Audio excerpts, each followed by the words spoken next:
Lep pozdrav še enkrat.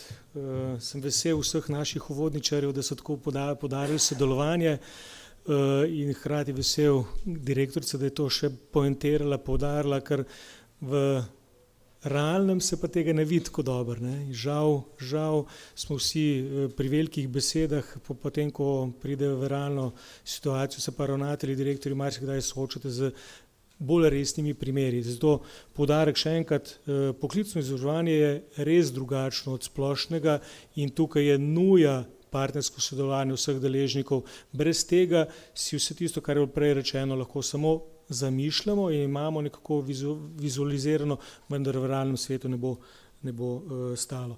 Jaz imam kar nekaj poudarkov, ki so bili že naslovljeni, kolega iz Gospodarske zbornice že to omenjal, tako da bi probal kar konkretizirati. Vsi omenjamo Dragijevo poročilo, ki nas je kar šokiralo. Tisto, kar je mogoče mene najbolj zmotilo, je, da preveč poudarja iskanje veščin za potrebe trga dela. Tisto, kar je poklicno šolstvo ključno, seveda treba to dopolniti, dodati, nujno potrebo vsakega mladega opremiti z poklicnimi kompetencami, ampak tisto, kar je še bolj pomembno, ta mora še živeti, še delati v tej družbi. Tako da mu treba tudi to drugo noto, kar je bilo že v mojem prvem delu navedeno, tudi neke druge kompetence, če banaliziram, brati bo mogel tudi navodila znati, pa da bo lahko tiste stroje tehnološke uporabil, če tega ne bo, potem tudi vse tisto ne bo koristilo. S tem se pa soočamo. 25% težko jih najde, 77% nima ustreznih veščin, ko zaključijo šolanje.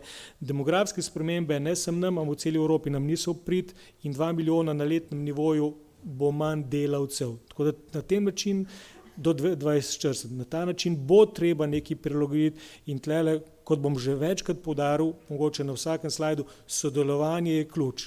Če ne bomo našli sodelovanja, potem se lahko šolstvo še tako trudi, potem v izvedbenem nivoju tega ne bo možno doseči. Izzivi še vedno. 42% Evropejcev nima razvitih osnovnih digitalnih veščin.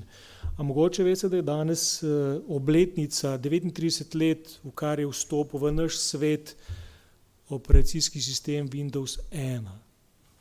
39 let je minilo od tega, mi se po 35 letih pogovarjamo o umetni inteligenci, se pravi 35 let, ampak vsi sami veste, bili ste na veliko predavanjih zagotovo, kjer so pokazali, koliko je eksponentna rast vseh teh digitalnih stvari. 39 let je res bil razvoj, ampak vse nove orodja in tako naprej so pa bistveno hitrejša. In digitalni prehod, zeleni prehod, vse to zahtevajo neke nove veščine zaposlenih praktično in hkrati spreminjajo tudi delovna mesta. Razmislek je drugačen in ne govorimo samo o tem, da treba te mlade opolnomočiti, govorimo tudi o tem, da tisti, ki so na delovnih mestih, tudi te treba opolnomočiti, te se vračajo skozi različne oblike. In žal, naši trendi, vsaj v tem delu Evrope, za kakšno svetlo izjemo nam niso v prid. Govorimo sicer o pisanju v meri splošne kompetence, bralne, matematična in naravoslovna pismenost. Žal nam te niso v prid, ampak so na nek način temelj za vse ostale. Za bralno in matematično tako vemo, da je velika napovedna vrednost za vse mlade in tako naprej. Tako da te stvari nam ne grejo v prid. Zagotovo nam ni poudarek na tem, da bi imeli te rezultate odlične, da bi imeli dobre, ampak zagotovo so nujno potrebni za to, da lahko vse ostale cilje realiziramo. Tudi glavni izzivi na področju poklicnega in strokovnega izobraževanja so pomanjkanje usposobljenega kadra. Ne samo na trgu dela. Trg dela za nas je tudi šola, šolski centri. Tudi tukaj se soočamo, družba vpije, kdo bo učil matematiko, kdo bo učil tehnične predmete in tako naprej. Ja, tudi to je trebno dovolj dobro zmotivirati, da se ustrezni kadri vračajo nazaj v šolski prostor in ustrezno opremljeni poučujejo naše mlade. Sicer bo kdo to delal. Kot sem rekel, potreba digitalizacije in zeleni preobrazbi je nujna. V vsakem procesu vključevanja ranljivih skupin migrantov. Če tega ne bomo dovolj dobro naredili, potem bomo zagotovo en del segmenta izgubili. Včeraj sem bral na študijo, Švica ima 31% tisti, ki so rojeni izven Švice.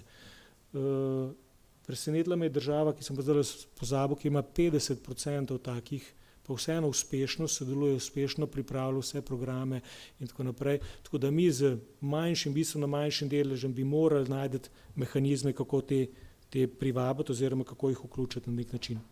Seveda hitrost sprememb, to je neka stalnica, če rečem, da je bilo fleksibilnost, odprtost, prilagodljivost, to smo govorili 5 let nazaj, 10 let nazaj, 20 let nazaj, vedno isti stavki govorimo, ampak vedno so drugačne okolja, vedno je drugačno okolje, na katerega treba delovati in to tudi realizirati. Transformacija poklicnega šolstva zagotovo je nuja, tako kot vsakič govorimo o tej transformaciji. Tisto, kar bi želel poudariti, je, da je poklicno in strokovno izobraževanje ne glede na vse temelj, en izmed pomembnih stebrov našega izobraževalnega sistema. Kot je bilo rečeno, 2/3 naših šolajočih gre skozi ta sistem in je potrebno poskrbeti, da je ta sistem stabilen in tukaj res potrebujemo sodelovanje vseh partnerjev. Ne samo šolstva, ker v tem segmentu zagotovo smo mi odgovorni, vsak bo v našem delu prevzel odgovornost po vseh nivojih, ministrstvo, strokovne inštitucije, direktorji, učitelji nazadnje, ker se spremembe tam dogajajo, ampak tudi zunanji partnerji pri vseh teh dejavnostih, ker imamo nekaj izzivov, ki jih naslavljamo že nekaj let, vendar, ko bom rekel, včasih za njih to bolj strošek kot pa investicija. Kompetenčno zasnovano je zagotovo odgovor na nastale izzive, prihodnost ne vemo, je negotova, vemo, že državni sekretar je rekel, vemo, kam približno gremo, ampak zagotovo je negotova, če sposobimo kompetentnega dijaka, potem se bo znal tudi ta odzivati na potrebe. Prilagoditev kurikula je nujna potrebna in poslušanje strokovnjakov v tem segmentu je zagotovo ključna stvar. Modernizacija pedagoških pristopov, občutek, tisti, ki me poznate, veste, da sem deloval tudi na splošnem šolstvu, občutek je, da v poklicnem šolstvu kar korak naprej pred splošnim izobraževanjem v primerjavi z raznimi pristopi. Že kurikul je tako sestavljen, zgrajen, da je ta možnost samo možnost, zahteva od tistega, ki je na drugi strani, da te stvari naredi. Tukaj seveda se bomo z našo inštitucijo in s strokovnjaki trudili, da bomo to še nadgradili, praktično pa skupaj z direktorji, šolskimi centri, šolami, učitelji to izvajali. Krepitev povezanosti z gospodarstvom, tukaj je nujna, kot sem že večkrat rekel, del programa je tudi povezan v gospodarstvu na tak ali drugačen način, nujno treba preplet narediti in to ne vzeti še enkrat kot strošek, ampak kot investicijo. Ne, da iščemo našo delovno silo, grdo bom rekel, po Balkanu ali pa še po kakšnih drugih državah, zakaj ne moramo dovolj dobro pripeljati, motivirati, da je ta, ki jo imamo tukaj blizu, ki jo znamo dovolj dobro sposobiti. In poudarek na vseživljenjskem učenju, odpornosti, odzivnosti in prilagodljivosti.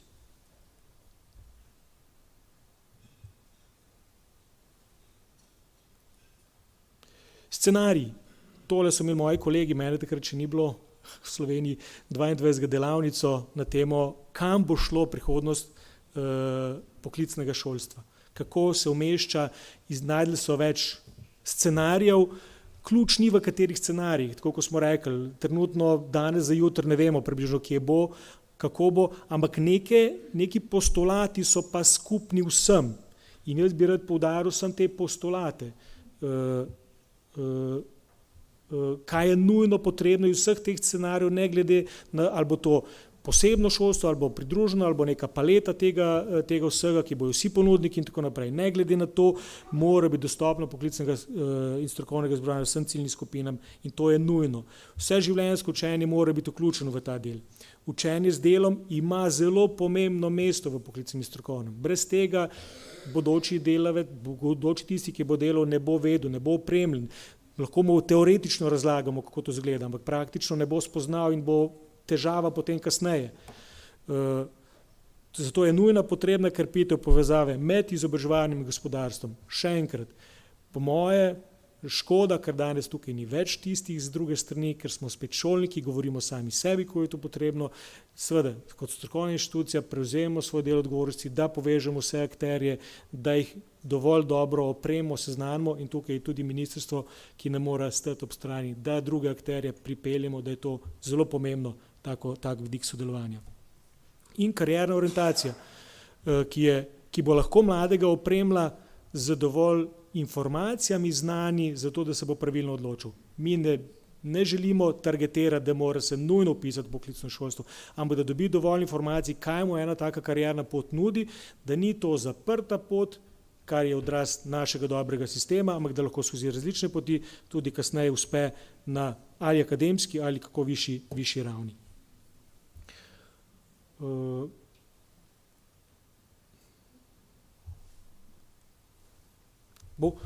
Spodbujanje mobilnosti dijakov, izmenjava mnenj, izkušenj, dobrih praks, tako doma kot v svetu nujna. Zelo v trendu priznavanje predhodno pridobljenega znanja, kako, na kakšen način, kje, vse to bojo elementi, ki bojo v ozadju vodili tudi razvoj poklicnega in strokovnega šolstva. Kakovost je pa ena izmed temeljev, brez tega pa zagotovo ni, in tisto, kar je nekako nujno, individualizacija in modularnost, ali skozi umetno inteligenco znamo dovolj dobro te stvari individualizirati potrebe vsakemu posamezniku in dvigniti te kompetence posameznika na en višji nivo in pravi balans med splošnimi in poklicnimi kompetencami. Ne eno, ne drugo ne smemo zanemarjati. Hitim, ker so nam kolegi, smo kolegi uvodničari zavzeli nekaj več časa. Priložnosti še prilagoditev poklicnega strokovnega. Danes bomo kar nekaj slišali o kompetenčnem pristopu, kako in na kakšen način naj bi ta kompetenčni pristop, hitre tehnološke spremembe in spremenjujoč trg dela, to vsi govorimo, tako da bi moral biti izobraževalni sistem tudi na nek način odraz tega, ne pa samo odraz. Samo odraz tega, poudarek je na modernizaciji, digitalizaciji, kar bo že večkrat rečeno, in zelenemu trajnostnemu prehodu. Tisto, kar bi res želel poudariti, je nujno usklajevanje med vsemi ravnmi in sodelovanje deležnikov. Najprej so horizontalni, potem so vertikalni deležniki, horizontalni zagotovo, gospodarsko ena in druga zbornica, delodajalci, tukaj brez vas praktično ne moremo. Ne morete si tudi vi želeti dobrega kadra, če tukaj skupaj ne pomagate, ne sodelujete. Drugače lahko samo šolstvo vse maksimalno naredi, ostalo pa prepuščamo sebi. Vertikala pa zagotovo. Vsak na tej poti vertikalni mora odigrati svojo vlogo in prevzeti odgovornosti. Od ministrstva, strokovnih inštitucij, kot je CP in podobnih, do šolskih centrov, ravnatelja, šolskih kolektivov, učitelja. Spremembe se mentorja na PUD-u in tako naprej. Spremembe se dogajajo na lokaciji. Še vsak tak dober papir, ki bo šel skozi modernizacijo, projekt, ki ste ga videli tam spredaj, imamo kar nekaj strokovnih gradiv, ki pa morajo zaživeti, ki pa morajo se implementirati. Brez tega bo samo papir. In tukaj bi hotel v nadaljevanju dati ta poudarek, koliko smo mi odgovorni, koliko so vodstvo odgovorna pri uvajanju vseh teh sprememb, ker če mi ne bomo podpirali, potem praktično tudi spremembe ne morajo tako dobro zaživeti. Res danes moj zadnji del bi bil, kar bo tudi potem v vodilo, ne vodilo, ampak nekako skozi delavnice bomo poskušali in kasneje tudi v nadaljevanju, kaj je in kako so vodstva ključna pri uvajanju sprememb in kaj je potrebno za to, da se te spremembe spremenijo. Vodstvo je tisto, ki na nek način naredi ustrezno klimo, naredi ustrezno okolje, zato da se spremembe lahko zgodijo. Če prvi med enakimi, če lahko tako rečem, ni za idejo, potem je ideja lahko še tako dobra, ne bo zaživela. In samo oklevanje, en drobcen oklevanja pomeni, da se ne vrača nazaj. Stare prakse, stare ideje, stari načini dela in na nek način nismo nikamor prišli. Pa bom sposodil zdaj zelo lepo predavanje kolegov, ki so imeli više na posvetu prejšnji teden z višjih šol, intuitivno vodenje. Včasih ta intuicija pelje, da dajmo stopiti en korak, mogoče iz cona obdobja in narediti pravi korak v pravo smer, ker naša intuicija pravi, da je to. Mi prevečkrat iščemo neke dokaze, da je tisti korak, ki ga imamo intuitivni, res pravi. Kot sem rekel, kulturno okolje oziroma okolje dobrega kulturnega sodelovanja vseh deležnikov, vseh znotraj. Vodstvo šole ima več vlog pri tem. Seveda, upam, da pri tem, ko sodeluje, ni one man band, če lahko tako rečemo, da ima ustrezno ekipo, ki je opremljena, ki je vešča, ki sodeluje, ki se podpira, ampak na nek način mora za vse te elemente poskrbeti. Če nima vodstvo vizije, potem lahko še tako na izvedbeni ravni posamezni učitelj dela, ne bo pa to cela kultura, cele organizacije. Tako da tole je kar mukotrpen proces in verjamem, da ste vi, direktorji, ravnatelji, šli že marsikdaj čez ta proces in pravite, spet nam nekaj soli pamet in tako naprej, ampak če pogledamo nazaj, prenova je bila 20 let nazaj, slabih 20 let nazaj, prenova bo zdaj, prenova bo vsak dan, tako da tole je naše ključno delo vodstva, da se opremo z mehanizmi, kako tim toliko motivirati, da bo pripravljen na spremembe in se hkrati sooča z vsemi izzivami in težavami, ki jih smo soočeni. Tudi z odpori, tudi z dilemami, z vprašanji, z razmisliki, zakaj nam je tega treba, saj smo uspešni, saj smo dobri in tako naprej. Ampak treba pa je. Kako naprej?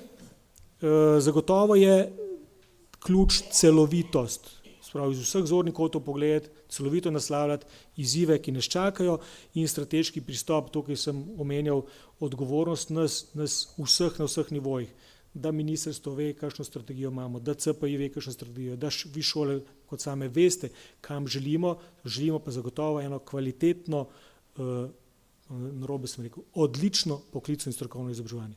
To pa si vsi želimo in samo to pelje k naši dobri kakovosti izobraževalnega procesa in hkrati odzivu ali pa reakciji trga dela, ki od nas zahteva kvalitetno usposobljeno, delovno silo. Hvala.